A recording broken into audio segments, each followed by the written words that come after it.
Yeah, sorry if I was a little childish, y'all. I told y'all, look, Oh, be go you. out the window. I was not childish. Goes out the window. No, that was not childish at all. Y'all, At I the end of really the want day, to comment and make it personal about when y'all started talking about triggers, because one of my triggers is to this day, like, don't write me a note saying you got a problem with me. Like, when I come home from school, my mom used to write a note and she couldn't spell, hence why I can't spell. She taught me. And she used to write me a note, I'm going to whoop butt because. And she would be sitting at home. She would be in my room right next to hers, and she'll just have it on my door with a tag with all my reason why she gonna whoop me. Okay, going down, and then she'll say it just as calm, and it better not be balled up. And I'm like, look, it's not. And to this day, when I say that's my number one trigger, I'm real cool and collect, but you write me a note or you send me a 10-page text, I'm at your door. Say it to my face. I went to my supervisor office. She had written her to write me a note and put it on my desk. Oh no. she didn't know. I want to talk to you regardless of this note. Don't write me a note. It's my trigger. That's it. It's my trigger. Y'all been falling all my life and people wonder why I'm down to earth. This is Adversity University. If you waiting for somebody to feel sorry for you, then you failed already. Success is best to those who've been grounded first. Cause ain't nobody gonna feel sorry for you. Now what are you willing to do? The only thing that separates a winner from a loser is perseverance. And this is Adversity University. All right. What's up, everybody? Welcome to Adversity University. Real talk panel discussion. I'm happy to be here with you today. And today we will be having a real talk panel where we're just really giving real talk, right? About having conversation and information that is basically designed to inspire and empower, right? So let me just give you a breakdown of what we're doing. Adversity University, real talk panel discussion is pretty much a panel of licensed mental health professionals and coaches alongside with other dope professionals of various backgrounds discussing topics related to individuals, families, and the community, again, with the mission to inspire and empower. And in this episode, we're talking about mental wealth, right? Mental health awareness. Your mental is your wealth, right? And what do you know about yourself? How do you feel, right? So I am your host and the moderator, Cody Martin. I'm a licensed therapist, I'm a speaker, and I'm an author, as well as the president of Adversity University, which is a life skill platform for personal growth and guidance. And our mission is to enhance lives through personal growth and development, mental health and wellness, and emotional support and stability. I am joined today with a bunch of dope people. All right. We have Queen Natalie Alexander, we have Queen Kim Peek, and we have King Jared Washington. Now, when I say there's some dope people, I'm not just saying that just to kind of gas them up. I mean that. And what I say, there's some dope therapists. I definitely need to, mention that because you all will be looking them up following this podcast for some help for yourself, right? So, but listen, without further ado, I'm gonna let them introduce themselves. We're gonna go ahead and start with Natalie. She can introduce herself. Natalie, give the people your expertise, your name, expertise, and all that you do. Just bless the people with your presence. Yes, my name is Natalie Alexander. I am a licensed professional counselor. I'm licensed in the state of Alabama as well as the state of Georgia. I am in private practice. My demographic is currently married couples, relationships. I started off with adolescent males in the juvenile system, and since the pandemic have morphed into relationships and keeping relationships together. And so I am happy to be here. I'm ecstatic. I'm privileged. I'm honored. And thank you. Absolutely. Absolutely. Good job. Good stuff. Good stuff. Okay, Queen Kim Peek. Hey. So, as Cody stated, I am Kim Peek, and I am also a licensed professional counselor. I have my own private practice. I practice out of the state of South Carolina. My private practice is called Avocations Counseling Consulting, and I'm all about working with people and teaching them how to advocate for their mental health. I have a wide range of age groups that I work with. I work with adolescents, college students, young women and men. All the way up to probably 60s. I deal a lot with people who are in transitions, who are trying to find themselves, remove any barrier that they may have to get and work in their purpose. So that's me. Good stuff. Good stuff. That's a blessing. That's a blessing. We definitely are blessed to have both of you all in this world. My brother, Jared Washington. Matter of fact, Jared is not only is he a dope therapist, he also a brother of the Counseling Brothers of Atlanta with myself. So that's also dope. That's dope. But go ahead and introduce yourself. I should have just let you do that, huh? Nah, it's all good. What's going on, everybody? I'm Jared Washington, I'm a licensed professional counselor as well. I also have my own private practice called Healing, Outreach, Purpose, and Empowerment, or HOPE for short. I'm also an author. My first book is called Heal or Repeat: Breaking the Cycle of Intergenerational Trauma, which pretty much focuses on intergenerational trauma and how it impacts the Black community stemming from chattel slavery. So, trying to make that connection there. Um, my primary demographic, I don't know if it's because I'm only on one directory, which is therapy for Black men, but all my all my clients are Black men, with the exception of like Yeah. 3 or 4. They So need you. They need you. yeah, I'm just glad Black men are doing the work. So, Okay. and I start age 16 all the way up. So, yep. That's dope. Well, we definitely blessed to have you, my brother. So let's dive right into it. We're talking about mental health, and we all know that mental health is wealth. And one of the purposes of us even starting Adversity University is because we need to get more people to take their mental health more serious, right? Their personal growth more serious, their emotional stability more serious. And a lot of time, there's this stigma, this negative stigma that's associated with mental health. The first thing people think when they hear mental health is crazy, and we got to get that out of people's mental, right? And we got to just start talking about the things that most people don't talk about. Let's get comfortable with the uncomfortable conversations. Okay. So, so if I'll just kind of dive right into what we'll be talking about, the first topic that we'll be discussing is how do you know that you are mentally healthy, right? Um, and that can go a whole bunch of different ways.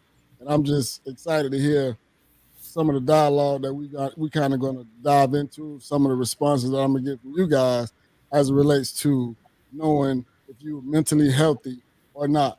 And let me say this before I even ask y'all questions, because this is a statement that I oftentimes use. Now I don't know if I'm the only one. I do know I'm not the only one. I just try to act like I ain't. But we all deal with issues, right? Even as therapists. Okay. Therapists need therapists as well, Right. right? We're not gods. Well, we are, but not in the sense of being a therapist. Right. Um, and I think it's important to kind of break the ice with that, because I don't want people to think that something is wrong with them. It's not about something being wrong with you if you want to, just kind of you know, strengthen your mental health. If you twist your ankle, if you fall down the stairs, if you get sick, if you have a tummy ache, you're gonna go straight to the doctor, right? Because that's your physical health. That's what you're gonna do to fix yourself or be more proactive to prevent anything worse from happening, right? It's the same as mental, right? You speak to counselors and therapists and psychologists and psychiatrists because you want to prevent something worse from happening. We all go through traumatic experiences. We all go through some type of adversity. but we all don't deal with it. Okay. It's very, very, very highly important that we be more proactive as it relates to our mental health and taking that serious. You feel as if you're depressed, or you're having a little bit of anxiety, or something is just going on that's not normal as it relates to your lifestyle. Reach out to somebody. Okay, it's nothing to get an assessment, right? It's nothing to get an assessment, just to kind of see where you are, talk some things through, connect some of the dots that you normally wouldn't connect. You're not let professionals do the work, and you just show up. But you're gonna do the work, but they'll connect the dots for you. But okay, let's get kind of into it. So, guys, I just want to throw this question out there, like, as it relates to just knowing if you're mentally healthy or not. Like, first question is a very simple question: what is the definition of someone who is mentally healthy? I just kind of throw that out there. Anybody can pick it up. I don't want to call. I'll put you on the spot in a minute, but I just throw it out there. Anybody can just pick that up. But what is the definition of someone being mentally healthy? I'll go. When I think it's funny because I actually think that's a loaded question.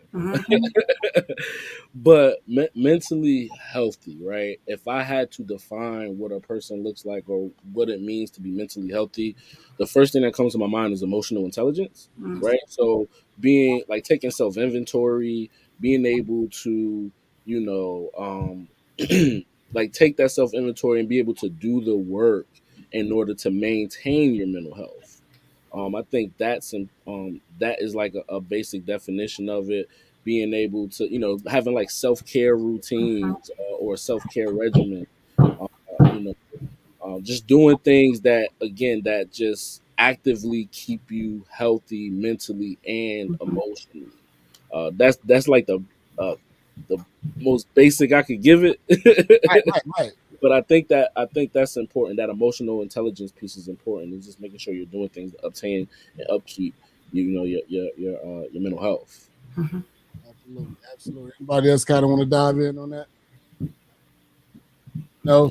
Yes. No. No, I think he answered it perfectly. When I was thinking of that, I was thinking of a self-awareness. Being aware of yourself, and of yourself and in environments that you put yourself in as well, is being healthy. So yeah. I'm glad Kim, that you mentioned the environment, because part of being mentally well and healthy is being able to navigate your environment in a way that promotes life and living. So my quote, my mission for my private practice is helping you begin your journey towards life and healing.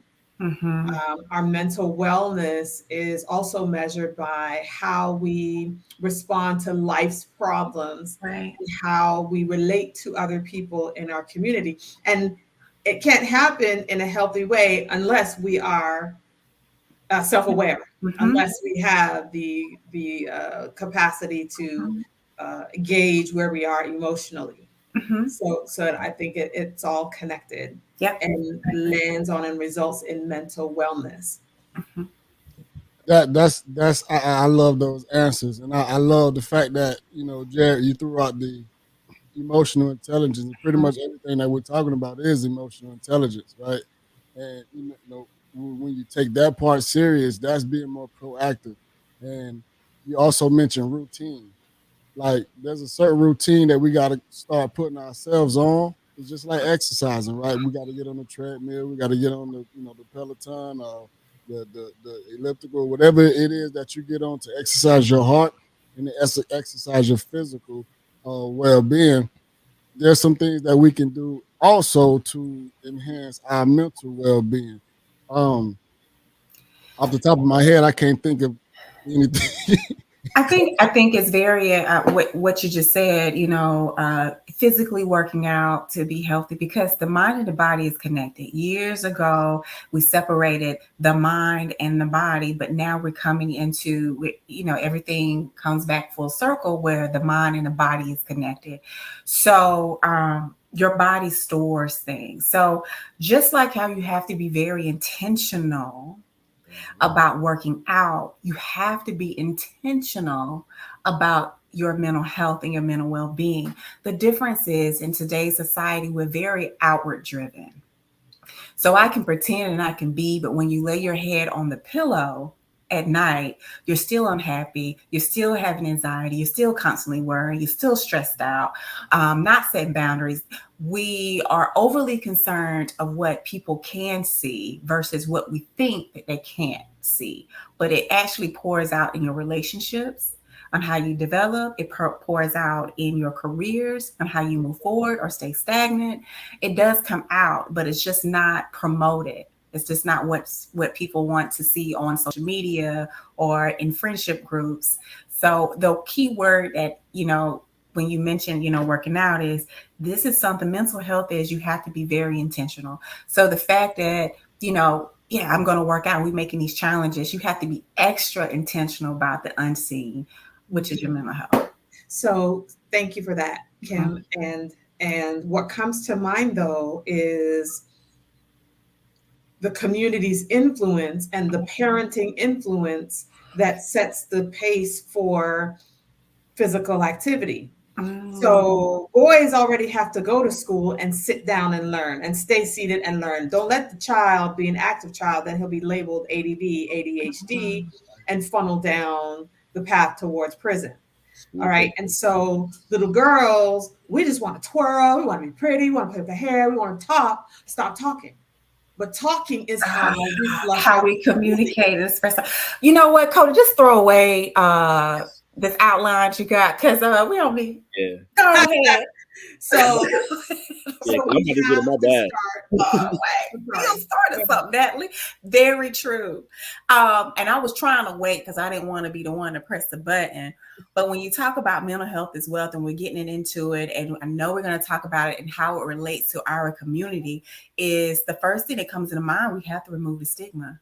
Yes. Mm-hmm. We have to remove the stigma to say, so for instance, if a mother has been stressed because she has to, as a woman, this role of expectation to become a woman is to become a mother. So I get married, I'm under stress of getting married and becoming a mother, and it's not working like we see on TV, and I'm having trouble, and I have to go and, get Vivo, or, go to the doctors and get a little extra help. That hits my self-esteem because, oh my gosh, I am not a normal woman. What is wrong with me? And then we have this child, and, under stress, and then we have PTSD afterwards, and we wonder why we're struggling. But our mom is looking at us like, well, I did it before.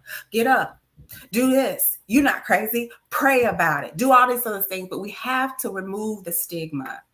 And that is very important. My question is, we remove the stigma that is integrated, that is webbed into the culture. Mm-hmm. So we pull it out and remove the stigma. What are we actively replacing the stigma with? Well, you're exactly right. But I will say there's a reason why the stigma is in place, right? We don't ask questions of why we have operated the way we've operated.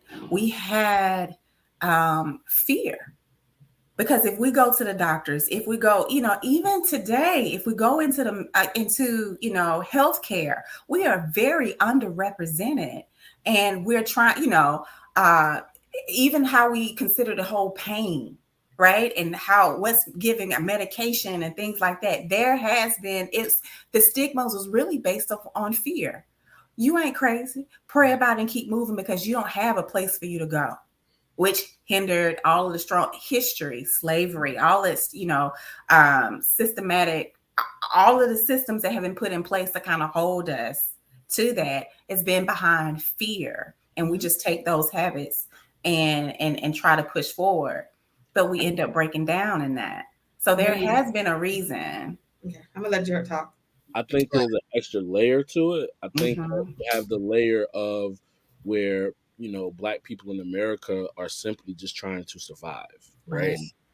We see that with the previous generation. I'm not going to ask you all your ages, but I am 32, right? And so Don't ask me, Mom. You don't I'm have not my telling you, permission. man. You don't have my permission, young sir. Go ahead.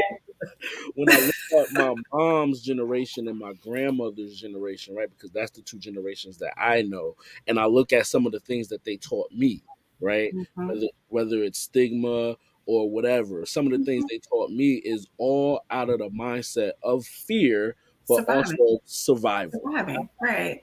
How can my offspring survive in a country or in Mm, a Exactly. place or in a system that mm, is particularly or specifically designed to destroy them, right? That's Right. what you see when we look at parenting practices, right?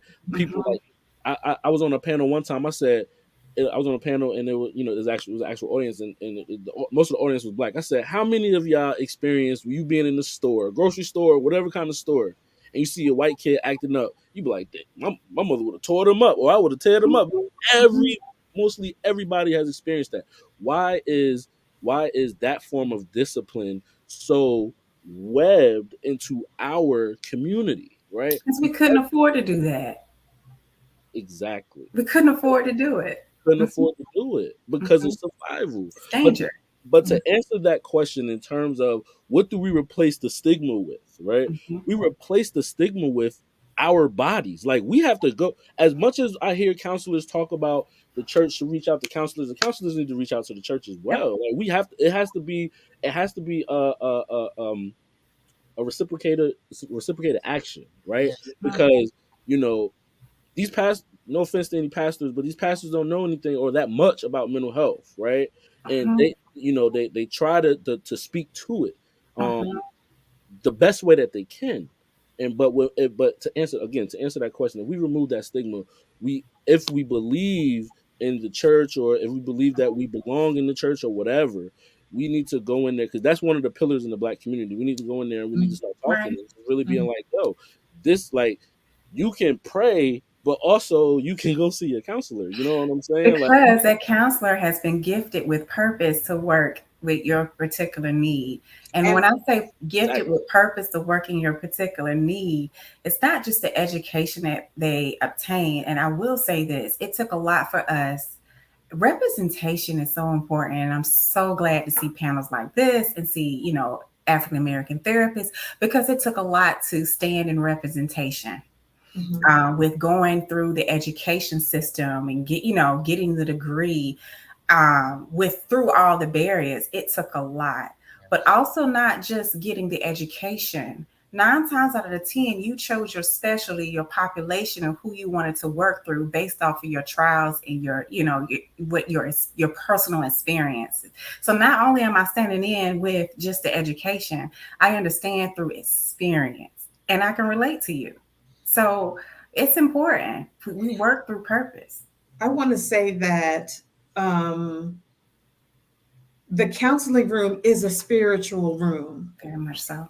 And if we can rehearse that narrative and let people know that God is in the room in whatever frame or form God needs to be in the room while receiving. So it's it's not either church, either Jesus or counseling. Mm-hmm. It's Jesus with Oh, it's counseling, connected. all of it.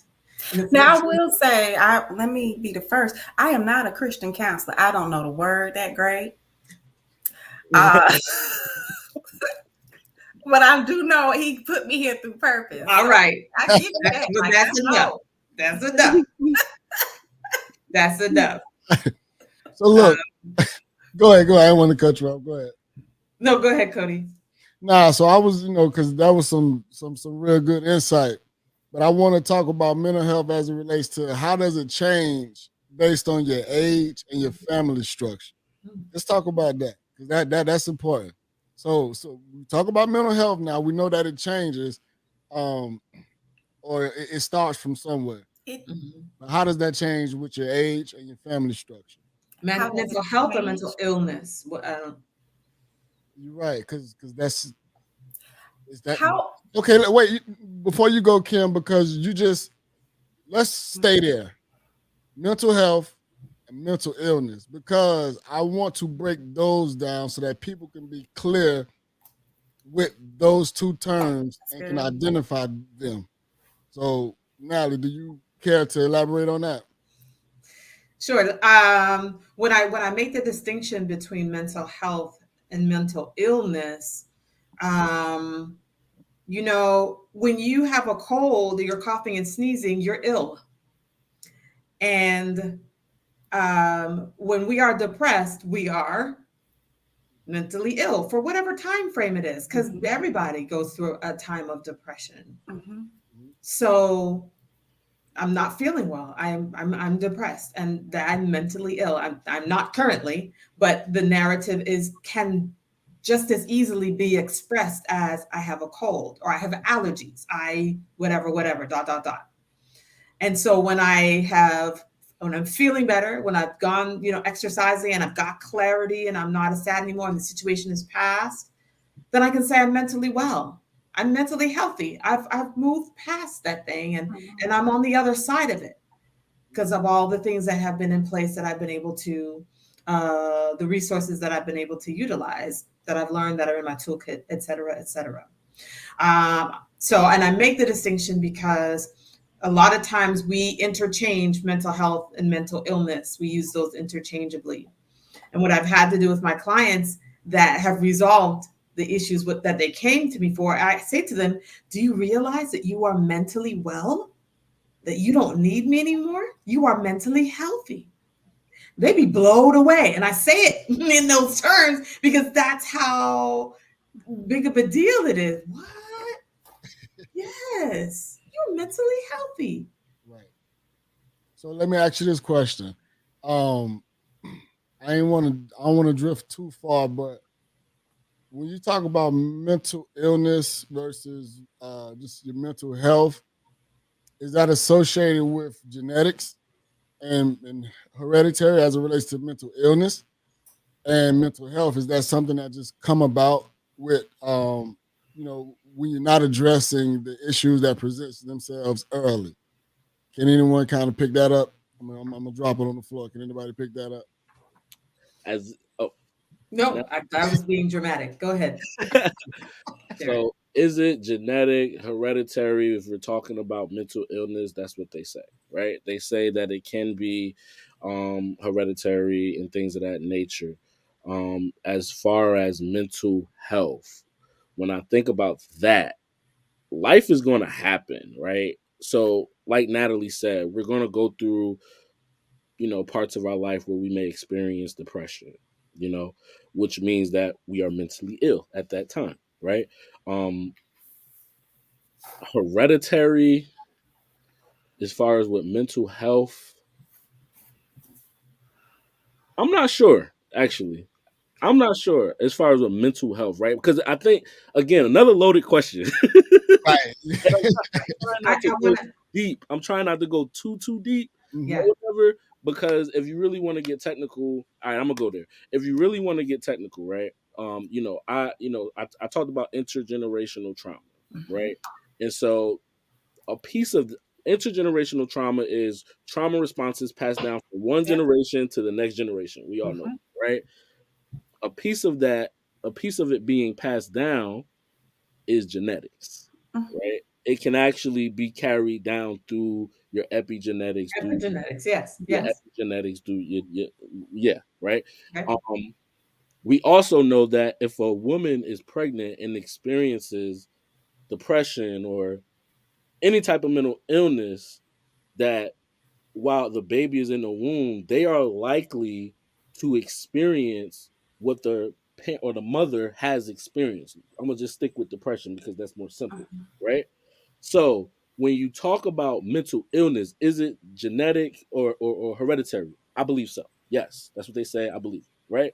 Now, if you're talking about mental health, when I think about that, I think about how we practice staying mentally healthy, right? And so Is it genetic?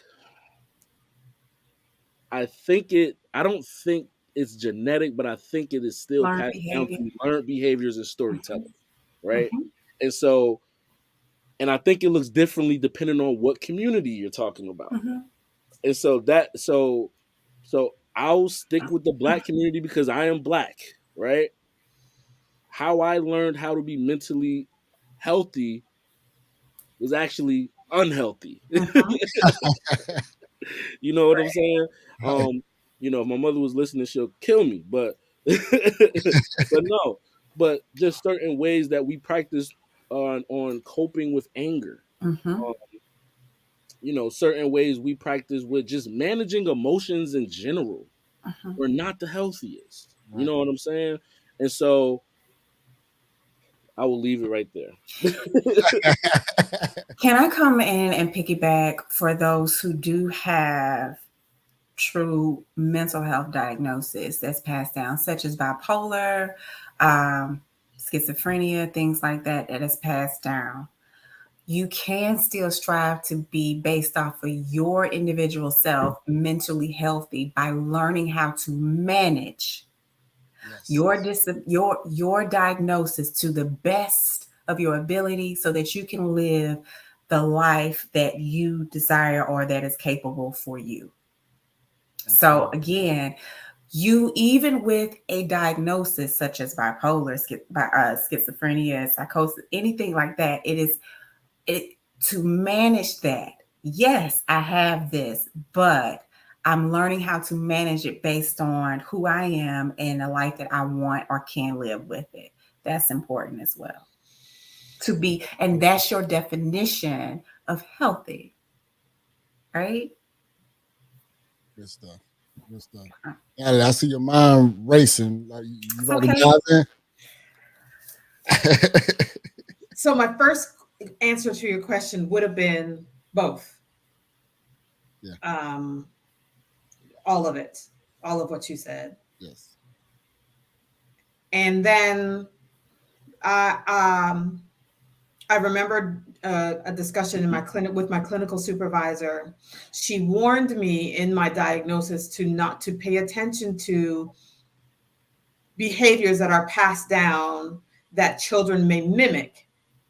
So, for example, if a parent is having a stressful day and they come home talking to themselves and just going into some kind of trance because they're distressed, and the child will go to school talking into some kind of trance and talking to themselves, that child may be diagnosed with some kind of psychosis, and it just be, well, I learned, this is what I learned, this is what's happening.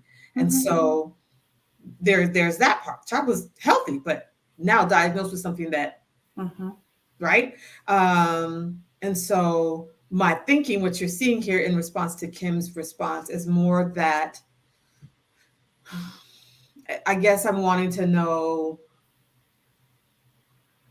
is it possible to be without bipolar disorder ever? Schizophrenia ever? Given that we've talked about that, we've given now my philosophy on things is anti, what are ethical. Okay, let me just put that out there. But my view, I'm not going to say philosophy, my perspective on it. Because we've talked about the influence of the family and the parents and that sort of thing. And when we talk about treatment for bipolar disorder and schizophrenia, we discuss the support systems that help the person manage and move through that. So is it genetic? Yes. But does it have to be onto the next generation? No. You're right. The same way we could pass down trauma and mental illness is the same way we could pass down healing. Absolutely. Absolutely. Absolutely. Yes. Absolutely. Yes, sir. And I think, going back to Natalie's point, I think that's why representation is so important. Schizophrenia and bipolar, they're very highly wrongly diagnosed. Yes. In our community. Yes. So if we say, kids go on and they're mimicking, we understand that. we will probably know to ask the questions. Hopefully, know to ask. I know to ask the questions about behavior, certain behaviors, mom's behavior. How does she, to pick up on certain things. I'm not so easily or quick to diagnose. And when an individual comes to me, it is based off. I treat the individual. Can I just cut you off, Kim? Thank you for that. Thank you for not being quick to diagnose, because that, Jared, will also help us reframe you're crazy or the mental illness thing. Because when we talk about gotta go to therapy, it's like, oh, they're gonna tell me I'm crazy. Well, no. Counselor Kim is going to talk to you and see where you were and see your family line and see that this is an advocate for you and empathize with you. And you may not get a diagnosis from therapists like Kim and Jared and Natalie and Cody. So that's part of our encouragement and our narrative as we move mental health forward and replace the old narrative of mental illness. A piece of that is getting rid of insurance companies. I'm self-pay. I am. Teach me how to self. Man, okay. I'm self-pay. I'm not going to be quick to label. Everything doesn't have to require a diagnosis, but if they come to me with bipolar, guess what? I treat the individual. They will have education, very good knowledge on that and options and things like that, and they will learn how to manage it. But the way I slide it in is they come through. Yeah, but I'm having a hard time keeping my relationship. Let's learn how to manage that with I know this person has symptoms of, bipolar and deals with this. How do you manage this so that you can have a healthy relationship? Yeah. That's where we go for it. Nice. So listen, I've been in this field for 14 plus years, and I've seen everything, right? And Jared just said get rid of insurance companies, man. You couldn't have made a better statement, because for multiple reasons. One reason is you have individuals working for these practices, whether it's private practice, whether it's a large company, what have you. But if an individual come into this practice and they want to be seen for whatever presenting problems that they're going through, they're going to tell it to you, right? You as a therapist need to figure out what's kind of going on with this person. You may feel like, I can't diagnose him. He or she may not have a specific diagnosis. They just probably need, like you say, some education, some emotional support, things like that. However, these agencies that some therapists work for, these insurance companies, they demand that you have a diagnosis for this person in order to get paid. Yeah. And most therapists work to get paid. Well, all therapists work to get paid. This is a profession, right? Yes. And you have people at the higher up in these companies and these corporations and these businesses that will force your hand and force you to make these diagnoses. And there are people that aren't as culturally competent. I'm going to repeat that. There's people that aren't as culturally competent as we are, especially as it relates to our culture. Yes. That are diagnosing our people at an alarming rate. And I would just go on a limb and say misdiagnosing our people at a thank you. rate. Thank you. You understand what I'm saying? Yeah. And the fact that the representation, as Kim keep mentioning, is extremely important, because we walk this path that these people are walking, right? We come from the background that these people are coming from. We see this stuff from ourselves, our family members, our friends. We see all of this stuff. Some people need to be diagnosed. Yep. Most people don't. Or either you get this heavy diagnosis. I do a lot of core work, harmful core belief. I really do that. So if my job is kind of removing the labels, I'm not so quick to put on a heavy label, right? And for those who have been diagnosed, and for you to push out with limited information, because if you go to like some of that are in the communities that treat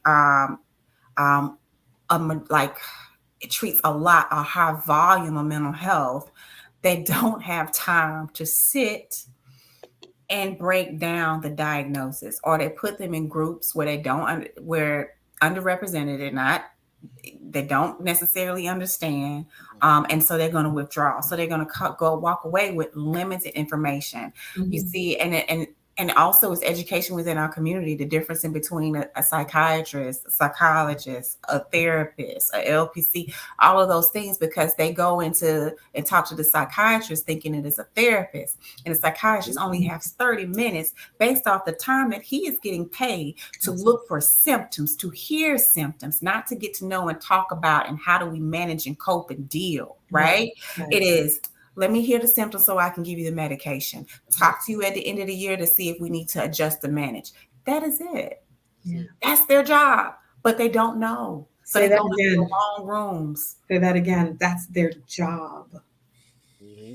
Are you being generous with 30 minutes with a psychiatrist? Yeah, 15. 15. It's 15. Get a hot 15. Get your medication up out of there. Right. Wow. But they're going into it as a therapy session. Mm-hmm.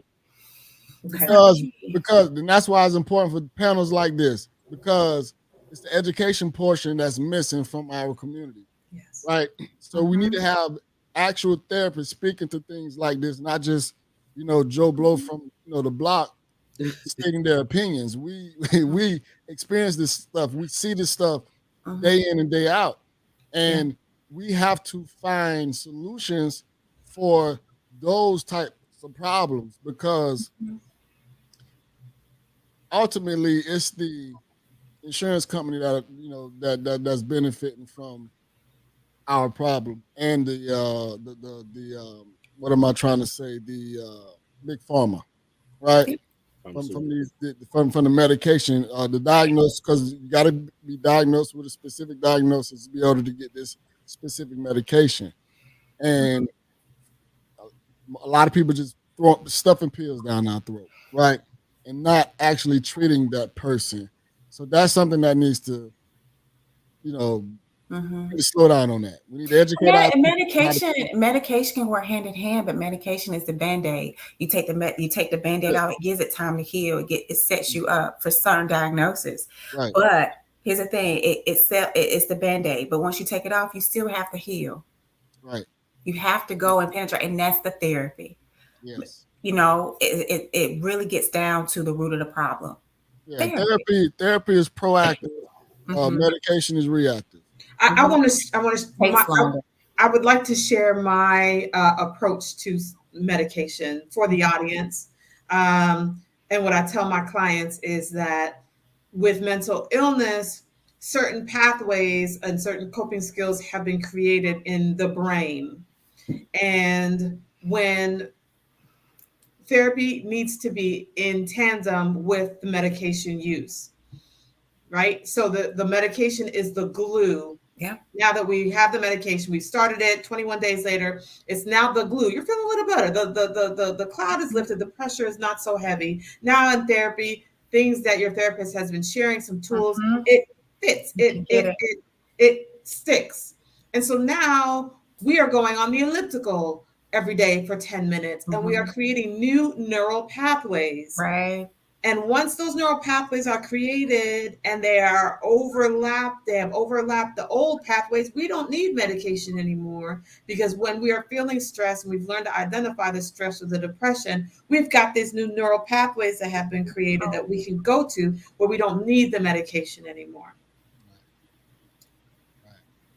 So that's how,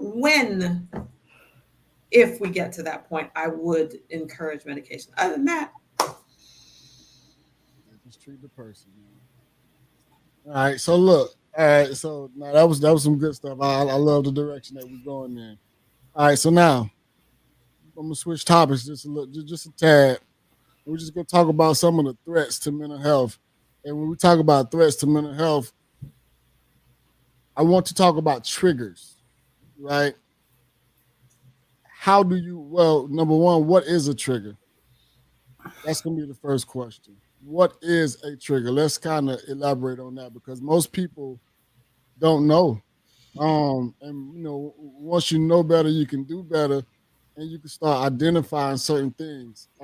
I know I know for myself, I can speak for myself. I didn't always know what a trigger was. I mean, until we get educated on anything, we're not gonna always know certain things, right? Right. The feeling that I have is just aggravation, right? Frustration. Something just got to me, right? And that's all I identify. I'm aggravated. I'm frustrated. I didn't get on my nerves, but I mean, something triggered you, right? Something had to trigger you to get you aggravated, to get you frustrated, for somebody to get on your nerves. It's something that person is doing that is actually triggering you to pull out a specific emotion to make you react. So the trigger, I would describe a trigger as an event or a situation that activates the trauma that's already living within you. Perfect. I could have said it any Say better. that again. Repeat that one. You gotta repeat that one. Because it's clear. It's clear. The thing that sticks out to me is the fact that the trauma is living. And nothing cannot be triggered if it's not there, if it's not active. Something that's living is active. So at some point, an individual that is triggered is rehearsing the trauma in some way, shape, or form. So, Natalie, that was a great statement, especially when saying that the trauma is living. That's even more reason for that person to go to therapy, to experience therapy, because they're dealing with something. So if you're a person and that's something always getting to you, always frustrating you, always aggravating you, there's some things that you hadn't dealt with. And you have to deal with that because it's going to affect everything in your life, your friendships, your relationships, your employment. You know what I'm saying? If you own a business, it's going to affect your relationship with your employees. Yeah. Like, this stuff is like very, very serious. And a lot of times we just ignore it because we know how to, we self-medicate, whatever that looks like, whether we go drink, whether we go smoke, whatever. You know what I'm saying? You go do something. Everybody got habits that'll take them off that path of frustration and aggravation, but it's not always healthy. I have a question, and I don't mean to monopolize this discussion, but what you said, Cody, different ways of coping. My question is, and this is for Jared and Cody, women, we do it too, but is compartmentalizing a way of numbing the trauma? Because if it's not there, we don't have to deal. I just compartmentalize. Later. Absolutely. Me personally, I don't want to monopolize the conversation either, but but me personally, that's how I survive. I compartmentalize.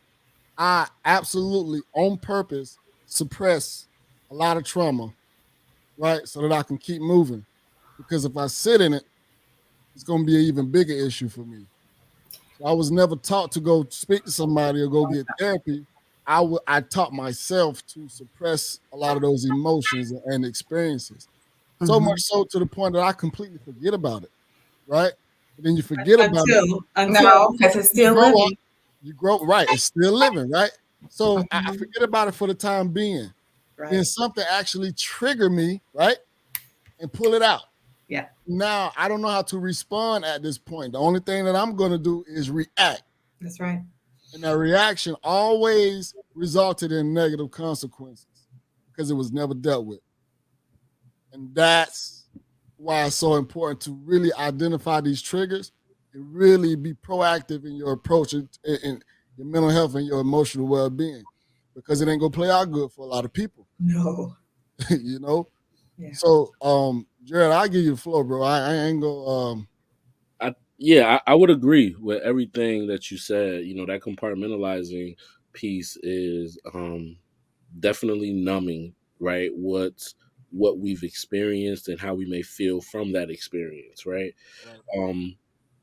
What's interesting is because now that just raises now I'm thinking, right? That's the point. Now I'm thinking, because as a therapist, right, and as it relates to secondary trauma, people ask me all the time, like, yo, how do you do it? Like, you know, you're hearing a lot of people stories every day. And my response will always be, I'm like, when I leave my office, I just compartmentalize it and I just don't think about it, right? And so now I'm thinking about your question, and I'm like, am I living with other people's trauma right now? No, I think everybody has different levels. Like some people can't drink at all. Some people can't. It just depends on how you do it. You know, I don't. Some people can compartmentalize. That's not their coping the way they. You know. No, we living with other people's trauma. Period. Think about how many people you deal with and you help through their issues. Think about that. You could, just like we just said about me, compartmentalize. It'll come back later.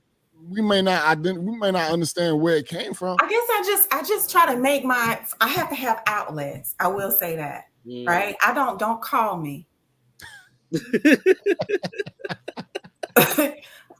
I have limited time for like nonsense. Now I get real ear like okay, why? That's living. Don't call me. Okay, well that's my trigger. I don't compartmentalize it. I'll let you know. Don't call me. Okay.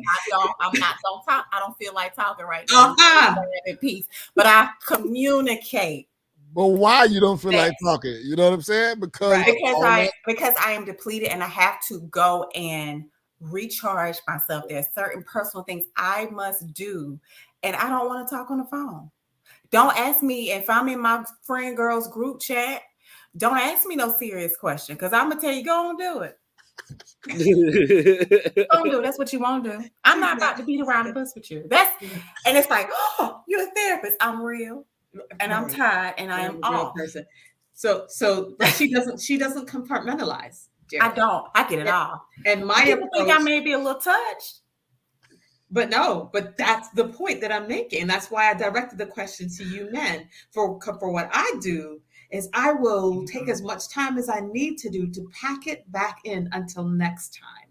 And each session, we are chipping away at that trauma because we know that every time our client talks about our trauma, it reshapes the trauma in the brain. So it's less traumatic the next time it comes up. So we're going to pack it away. We're going to wipe our tears. We're going to transition from in the room, in that trauma space, to a space where now you can enter into your world, your life, where you don't have to compartmentalize because whatever came up was addressed. And we've taken that out of the suitcase. We've unpacked it and we've left it or we've put it away. And that's what I was saying before I got off and it got a little childish. Please forgive me. It's after 8:00. I've been working since 7. So almost don't talk. We're on the brink of don't call. Right. It's just like I realize where I fall in position at. Sometimes with my client, I'm there to till the ground. The other job I may in somebody else's life, I may be to plant the seed. The other one is water it. But very rarely do I see the full progression. So I give you what you need in your season, and I'm okay with it. Okay. It's going to come back around. I had to learn it a long time ago.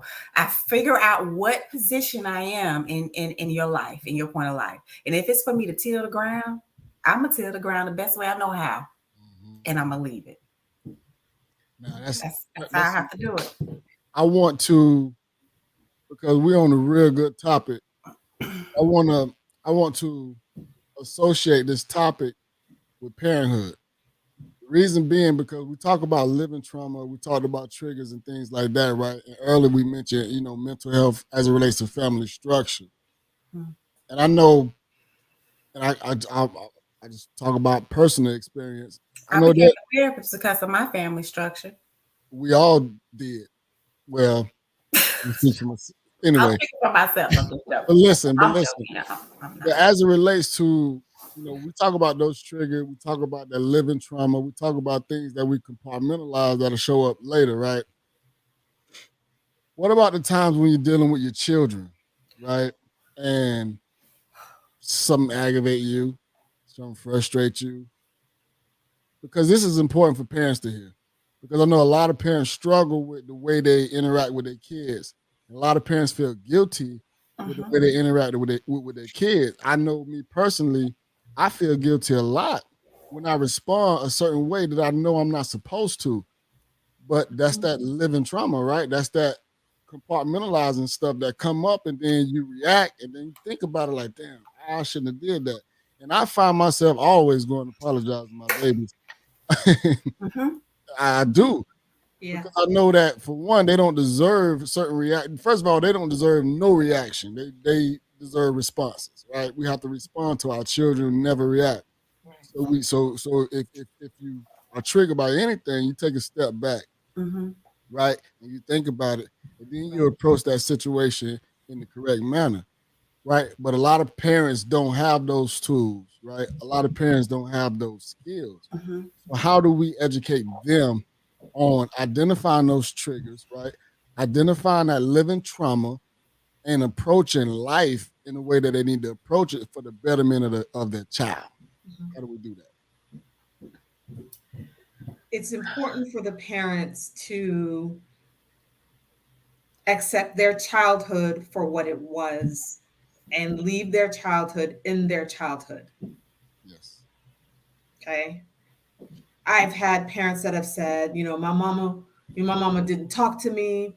My mama whooped me anytime I tried to say. So now I'm trying to raise my child we talk a lot. I'm best friends with my child. But then your child said, no, I'm not going to do that. And you ready to, well, no, you created the environment for your child to speak up.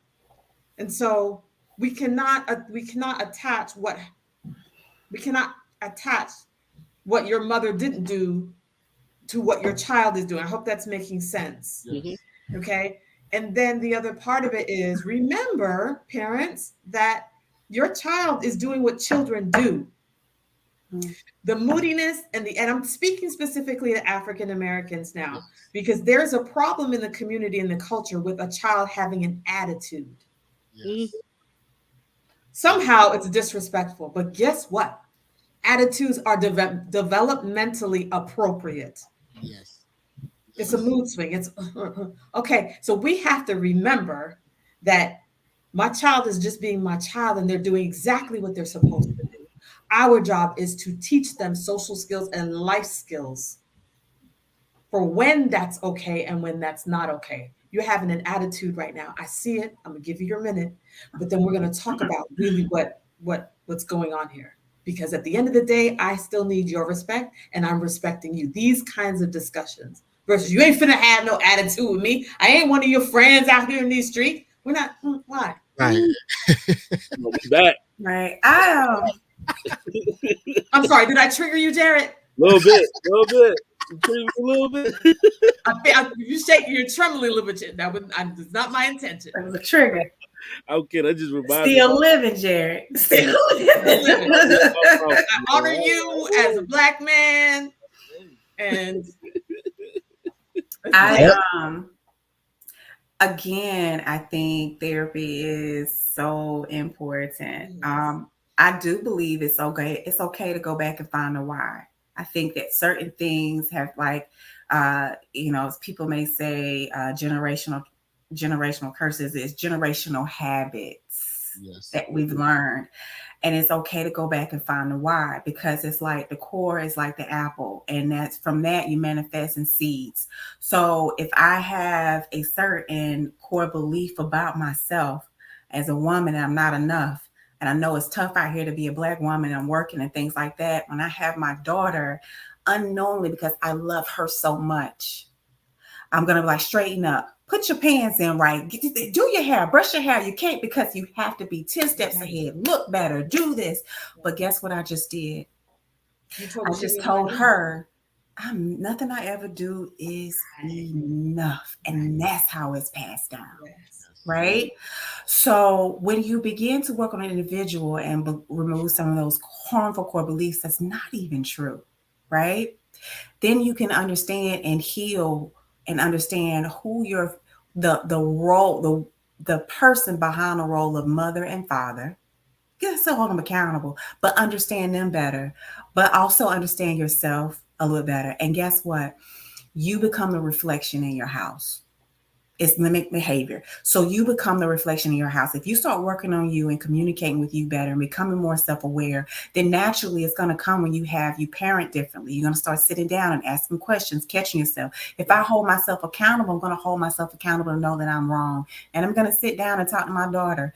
You know what? this is why you got this is the consequence that you got. I still love you, but this is the consequence. Right. And what that does is train them to come back and open up and have a conversation. Right. But you still gonna get this consequence. Yes. Right. Yes. There are certain times in that I'm a therapist and I have to go back and catch myself because I'm still gonna say I'm not your kid. Oh, okay. So we come back and we talk about it. But one of the things that I'm being honest. I have to catch myself. That's learned behavior. I'm just joking, but it's learned because it's triggered. Like, who are you talking to? Right. Because guess what? It's not necessarily. I worked hard. I'm as a single mom. I work hard. I'm doing all of this. I do this for you. I'm already feeling unappreciated in society. You come in the house and you disrespect me too. I have to catch myself. Mm-hmm. And you have to. And one of the things that I constantly teach in my sessions, I'm giving myself grace to learn something new. To learn something new. Two things I wanted to say. The first thing is what I ask myself as a parent is whether I'm giving a consequence or whether I'm disciplining or whatever. I always ask myself, am I doing this because I'm angry or am I doing this because this is actually going to help my child? Absolutely. Or my children, whatever. I got 3 of them. But so I try to ask myself that question, right? Because there's times where I'm looking and I'll be like, yo, who do she think she talking to? Right. But I'll be like, you're angry because you've been taught that this way of talking to you is disrespectful. Yes. So at this moment, you feel disrespected, and that's why you're angry. Yes. Mm-hmm. You need to work on that. Guilty. Guilty. I'm guilty. I'm guilty. And I'm slowly working on changing that. So I have to walk away. I have to walk away, and then I'll come back and talk. But what I do like is when my daughter receives her consequence, or when she, her consequence of her actions, it doesn't matter how bad she thinks the consequence is. By the end of that night or the next day, guess who's on? Mommy, I'm ready to talk about it. Wonderful. Mommy, can we talk about it? Mom, that is a win because I didn't have that at all. Okay.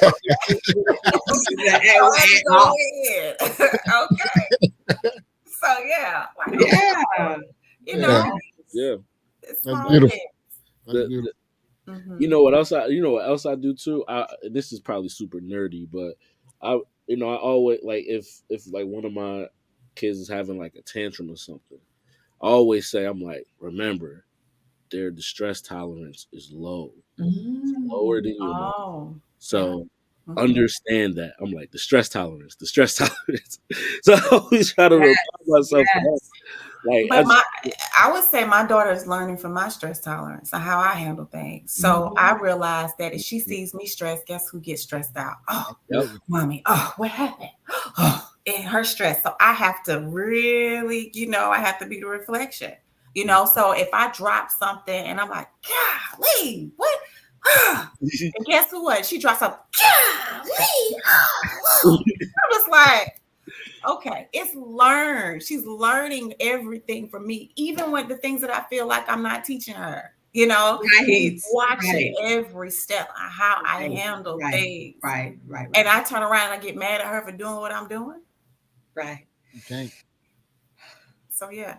So look, okay, so I love these conversations, man. It's really, really dope. So we've talked a lot about triggers, right? We talked about living traumas. We talked about a whole bunch of things that a whole bunch of people need to know, right? A whole bunch of people never knew, never even heard of. So this is some good information. But when you talk about triggers and identifying triggers and trauma, you can't talk about triggers without talking about coping skills, right? So I want to, and I'm gonna drop it on the floor. Whoever want to pick it up can pick it up. But I would like for everybody to speak to coping skills. For one, let's talk about what coping skills are. And that was a drop. Coping skills actually is, I'm sorry, I'm gonna hop on in. First of all, I want to honor coping skills because Cody, you said that's how you survived. Yes. And I honor that because that's what you found to survive that moment. But the very thing that saved you yesterday can kill you today. Mhm. So it's just thank you for allowing me, for finding that. But now you have to find healthier coping mechanisms to push forward. But actually, people outside world may call them coping skills, but they're actually your defense mechanisms. Yes. They're actually your defense mechanisms. So I would define coping skills more along the in distinction from defense mechanisms, definitely. But coping skills, so it's a life skill to reach out to somebody in your community. That's a coping skill. Sure A is. coping skill is the ability to trust the people in your community, to know that they have your back. Yes. That's a coping skill. A coping skill is the ability to say, no, how you doing, girl? I'm not doing well. That's a coping skill. Yes. Be honest. Yeah. Yes. A coping skill is the ability to let tears drop when you feel it, not 2 weeks later or later on when you're by yourself Right. in the bathtub. Right. Okay? A coping skill is to be able to identify your safe space and who you're going to allow into your safe space. Yep. Those are coping skills. Those are life skills that we want to have more awareness of and more conversation about, nurturing that in our community, in the African American community. That's powerful. That was super powerful. Thanks. Jerry, you. Man, I was hoping you wasn't expecting me to follow up after that. Jared was like, all right, guys, thank you. I'm gonna call my therapist. But that was it was simple. It was simplified yet powerful for people to hear. I think both answers. I mean, Yeah. she hit me with the defense Yeah. mechanism. I'm like, I'm like, yeah, Exactly. That is true. What the distinction between, I'm like, oh, that was good too. I'm like, you asked me what a coping skill is? Outlet. Right, exactly. It's a way in which we can, manage, is an outlet that we use to manage whatever it is that we're dealing with in that moment. That's what I would identify as a coping skill. You have healthy ones, you have unhealthy ones, right? And so it's important that we distinguish the difference between those two. But those two answers that you ladies brought up, I mean, it's brilliant. I'm sorry. I don't have much more after that. I mean, I like what you said. I like what you said, Jared. Outlet. I like it. Exactly. Like that's It resonates with the men in our audience. Definitely resonate with me. Absolutely. Because men, we all need an outlet. Yeah, absolutely. And Kim said, about the coping skills being like defense mechanisms, and what can heal you today can kill you tomorrow. That was powerful because it's true. Because Natalie made the statement, letting the tears drop now, not 2 weeks later. Because guess what? You holding those emotions inside for 2 weeks. Those are the things that can kill you. Yes. That's stress, right? Yes. That turns into high blood pressure. That turns into having strokes and heart attacks and all kind of things. Right? So we got to really pay attention to all of that stuff. So everything everybody said is very important because we got to know what coping skills are, and we got to know how to approach these things. Because without that, I mean, we continuing to hurt ourselves, harm ourselves on a daily basis. We can't have too much pride and ego to be able to express ourselves or cry. I remember I never cried, right? Because I felt like I was soft, crying and expressing myself until I was able to, when I started crying, when I got married. First person I was able to cry in front of was my wife because there was a safe space created. And still, I was always feeling weak. And I tell her, I'm feeling weak. Like, man, I feel like a little, whatever the word follows. No, you might as well say it. That's right. The audience is going to need to resonate with that. What is it that you felt like a little?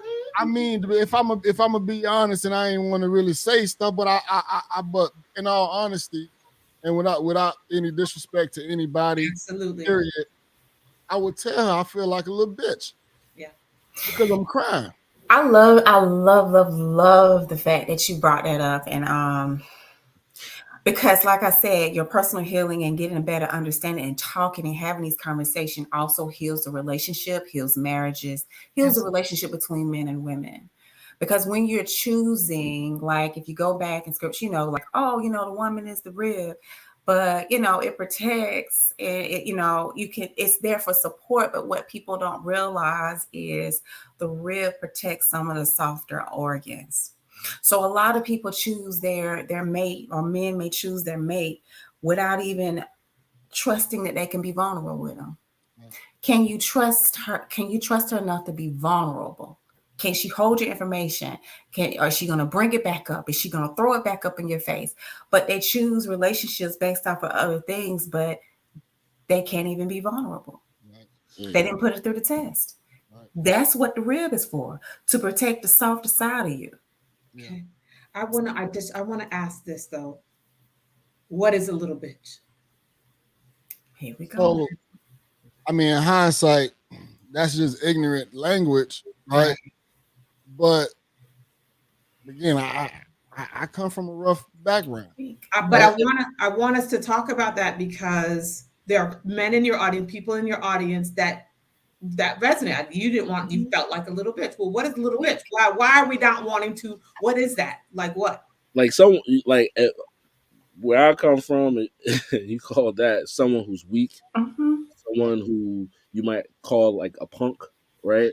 Someone who's not strong, right? Who's like so things around that area, right? Hold your own. You can't hold But it goes back to exactly what you said, what mental health, what wealth is. It's emotional intelligence. And the thing about it is, I think that people put into play of what a man is. He's a provider, but he also has to provide a certain level of emotional support, which causes him to be emotional intelligent. Yes. Right. But there's so many different roles that's changing, right? Because now it's a lot of role switching. Okay, you got me playing double dutch in here, Karen. I'm trying to jump in. I'm trying to go. But crying is weak. It is helpless. It is soft. It's all of that. Mm-hmm. But men so when can we start making it right? Go ahead. I'm listening. When one thing that I tell my men in my therapy sessions is I promote vulnerability. Vulnerability is key. And what you're talking about is vulnerability, the ability to be in a moment of weakness, right? And be okay. Be okay. Okay. We need to hear that. It has to be received because the world, especially as African American, and a lot of their core beliefs is the world is a dangerous place. People can't be trusted. So we have to really go back in there. And then also around a woman, we have to be accountable for our own healing to receive that and notice that it's healthy versus tearing them down whenever they show a part of their strength. So again, you use the word weak with vulnerability. Take the word weak out. If it's emotional intelligence and it's not weak, it's actually your strength. I was just about to say that. I was just about to say that because being vulnerable is actually a power, right? That's your strength. That's actually being strong. Being strong enough to be weak and vulnerable, right? To show that softer side, that's powerful. When you tap into that, man, you really unleashed a new beast in yourself, but you got to be willing to do that. And that's the scary part. So, two things I want to say about the first thing is also when I'm in sessions with the men that I talk to, I always bring up like not necessarily an analogy, but an example. I'm always like, just imagine you being with your homeboys back in the day and you just bust out crying. What happened? I always ask them. They clown me, bro. I always bring that up, and it's interesting because we all have that same experience. second thing about vulnerability and weakness, right? When I think about vulnerability, I don't think about it. This might sound weird. I don't think about it as the person is weak. I think about in that moment I am vulnerable and I'm in a weak state. Maybe I'm trying to say, yeah, you know what I'm saying, like soft. So it doesn't mean you're weak. I'm just in a vulnerable, weak state, which is okay. You know, and that's what ultimately what I'm saying. Okay. I'm not saying being vulnerable is being. I'm not saying that you are weak if you are being vulnerable. Does that make sense? Yes. Yeah, I think Kim is asking for us to throw the word weak in the trash as it in the conversation of vulnerability. Makes sense. When I think of, but also when I think of vulnerability, I also think of courage, right? So, where you guys are placing like strength, yeah, there is strength and vulnerability. I also think it's courage and vulnerability. Yes. Right? So yeah, I agree. I totally agree. And I was saying the roles are switched because guess what? When women cry now, with all they have to carry, they feel like a little.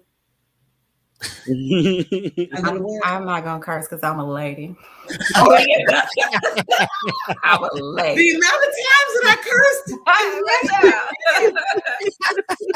When they feel like that because they have to feel strong, always have to have it, and all this other stuff. So just imagine how that goes into the relationship. So if I can't let you know that I'm struggling with depression or anxiety and it's affecting my communication and all this stuff, and our relationship is going down the drain because I can't be vulnerable. Yeah, you know, I try not to speak on women issues because I am not a woman and I don't know what that is like. What I hear a lot though, or what I've been seeing a lot, is this concept of like the strong Black woman, right? Or you have to be strong, right? And so that pops in my head when you said after you said your statement, that this like the concept of like the strong Black woman. So my question is, how does that play, that concept, right? I'm not saying this, or that narrative. How does that play into vulnerability and things of that nature? It don't. And it need to be thrown in the trash. And that's why you go to individual therapy to undo all of this stuff. It does not play. It doesn't play in your relationship. It doesn't play in your marriage. It doesn't play anywhere. The strong Black woman. We are. So go ahead, Natalie. You got it. Because the time is ticking on Kim's "Don't Talk to Me" scale right now. We can see the switch. We can see the switch, right? Oh, sorry. Okay, so we behave. So I'm connecting coping skills, the defense mechanisms. We use the defense mechanisms until they stop working. We continue to use them because they are rewarded. It keeps us safe from whatever we feel the threats are. So the strong Black woman has been lauded for many, many years. You gotta be strong. Girl, you can't let him. Girl, you mean to say that you took him back? All of that stuff. And then going in on the jobs, it's working. Rewarded. It is rewarded. She's got a PhD. She's got 3 children. It's not rewarded. But it's rewarded with the accolade. But it's rewarded with the accolade that is replacing what we did, the validation and the affirmation that we didn't get as little girls. It's not. Hold on. Well, me personally. Hold on. The other part of the picture is she's a little girl in a household with just her mom, with no father, who needed to be the strength of the family. So who's going to manage and carry the emotion? Somebody has to. I don't trust that he will. She's parentified and grows up being the go-to person, the strong woman, the one with all the answers. When I say rewarded, it feels good to have some kind of identity, some kind of I'm being seen in my community for being strong, if nothing else. There's a reward. It is. Because Natalie, as I'm listening to you talk, the person that you're describing is my mother. And that's crazy because mine's too. You know what I'm saying? See like, what I'm saying? She literally grew up without a father, right? None of my aunts had their father, right? But nobody. So no man was ever around. And my mom was that go-to person all the time. She was that strong person. I never experienced a softer side of a woman, which is why a lot of times I was never attracted to those type of people. I always felt that I needed rah, rough. You understand what I'm saying? But at the same time, I looked at those type of people a certain way. Think about the conflict I'm dealing with as a young man growing up. You know what I'm saying? I'm being raised by a strong black woman who's strong. You know what I'm saying? I think I'm gonna start talking too much. I don't want to. Like I was, damn. So you think about, I probably cut all this out, but you think about me growing up, I was a fighter, an extreme fighter. But then you think about like a lot of these behaviors are learned, right? And I witnessed that, right? From my mom and everybody else. Yeah. Right? So you are what you're around. So when you talk about that strong black man, Natalie, you hit the nail on the head for real, because it's that. Go ahead, Natalie, because I mean, Kim, because I don't want to talk about it no more. I agree. Listen, I come from a line where the women in our family on my mama's side are very strong. Very strong. My mom, strong black woman. She is that to the T. But I'm gonna be real with you. And I'm single. I'm strong. I'm strong. But where's the reward? I don't want reward when my body's breaking down. I'm tired of people pleasing. I'm tired of going. Where's my reward? I can't get it, with the relationship, and I'm strong. I don't know how to talk to a man. I don't know how to be in relationship with a man because I don't trust. Where is the reward? The reward is in the validation of what you're doing is good. It's like what you said, other-centered. People pleasing is other-centered. I don't want my reward in my my funeral. Say that. But there are about this validation. Girl, you are so strong. Girl, if it was me, it feels good. It's because magic. Somebody is seeing something. Because I'm tired. But nobody's tired.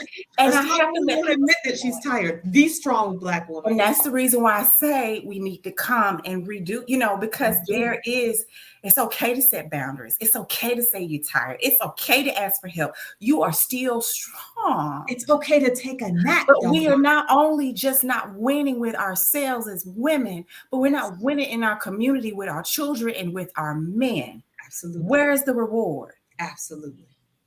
So that's why I wasn't disagreeing. I was just antagonizing because I'm like, we're not winning. It's not winning being strong under that definition to be superwoman, to be, and when you got to go to work and you are giving limited resources and expect to go over and beyond when somebody else could come in and get way more and perform less and then have to come home and in your family and perform and have a superwoman cape. It is tiring and it's not a real reward.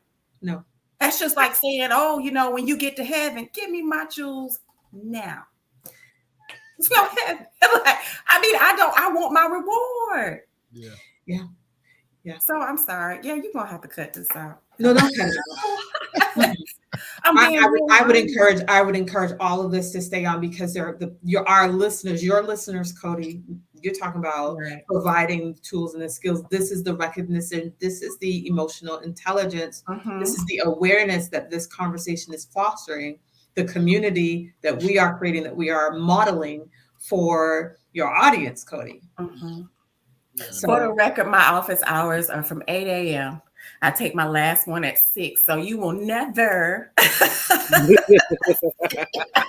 call me. Don't call her. Don't call her. Don't do it.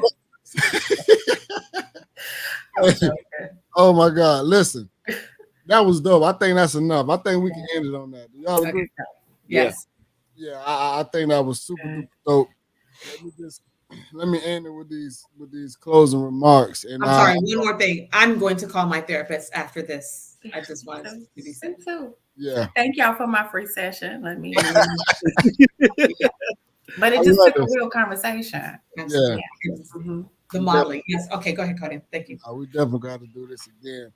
But no, I definitely appreciate the expertise, the knowledge, the information, and the vulnerability of everybody on this panel, because we touch lives on an individual basis, and I think that it's imperative that we continue to touch lives, through the masses.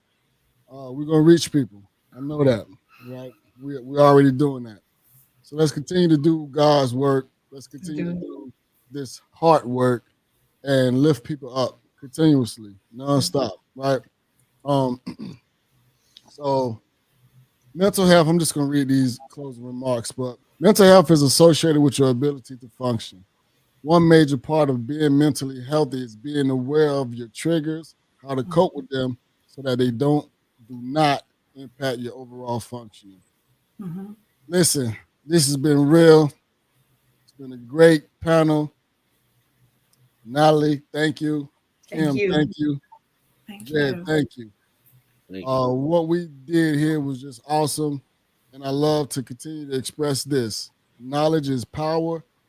Shared knowledge is more powerful. Mm-hmm. Perseverance is the key to overcoming all adversity, so never give up. That's right. No matter what life throws at you, keep your feet moving. Focus on the solution, and let success be your goal. That's right. We're out of here, good people. When perseverance meet adversity, then success is right around the corner. You just gotta be willing to keep going. This is Adversity University. What's your plan? You gonna keep your feet planted, or you gonna keep your feet moving? And success is the next step. Now what you gonna do? Adversity University.